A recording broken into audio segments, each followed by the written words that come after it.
ஐயா துணை.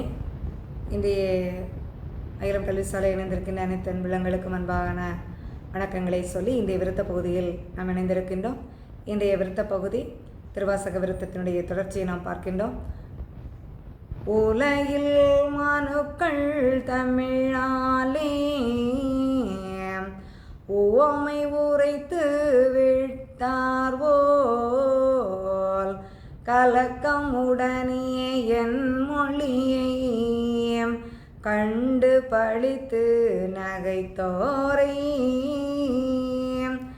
அல்லைகை துளைத்து நரகதிலே ஆணி அறைந்து அவனிதனில்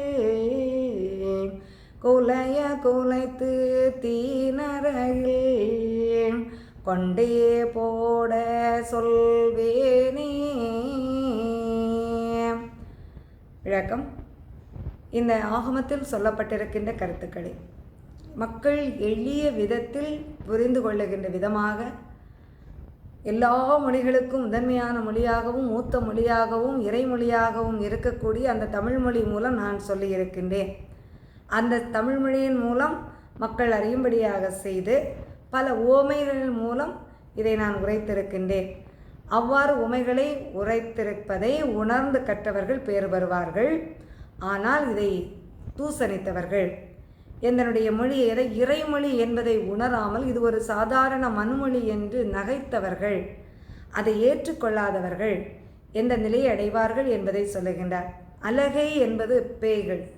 அந்த பேய்களையெல்லாம் எப்படி ஐயா நரகத்திலே தள்ளுகின்றார்களோ, ஆணி அறைந்து மீண்டும் அந்த அலகைகள் உலகில் வந்துவிடக்கூடாது என்று நரகக்குழியை மூடி அங்கே வைக்கின்றார்களோ, அதுபோல குலைய குலைத்து தீநரகில் இந்த பழிப்பவர்கள், ஏளனமாக சிரிப்பவர்கள், என் ஐயாவினுடைய அந்த திருமொழியை அங்கே உணர்ந்து கொள்ளாதவர்கள், அவர்கள் அதை ஏற்றுக்கொள்ள மனம் பக்குவப்படாதவர்கள், அதாவது ஏற்றுக்கொள்வதற்கு ஒரு ஆணவம் இருக்கும். இப்போ என்னை பார்த்தீங்க அப்படின்னா ஐயாவினுடைய மொழியை ஏற்றுக்கொள்வதற்கு பலருக்கு அது விருப்பம் இல்லாத ஒரு நிலையாகத்தான் இருக்கின்றது.